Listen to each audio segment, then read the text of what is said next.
get a nice shot of that chamomile. But it got to be like 90 degrees and probably 80% humidity today.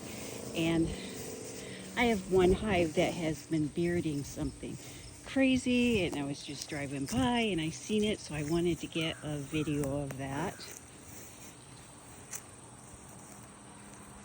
Look at them.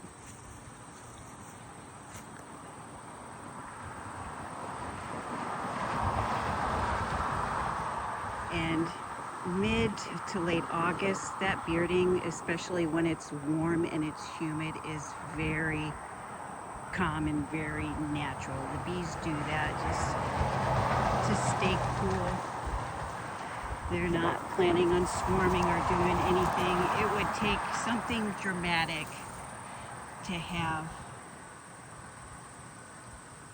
or for a hive to swarm. And so usually my bearding is more like what I have going on at the front of this hive.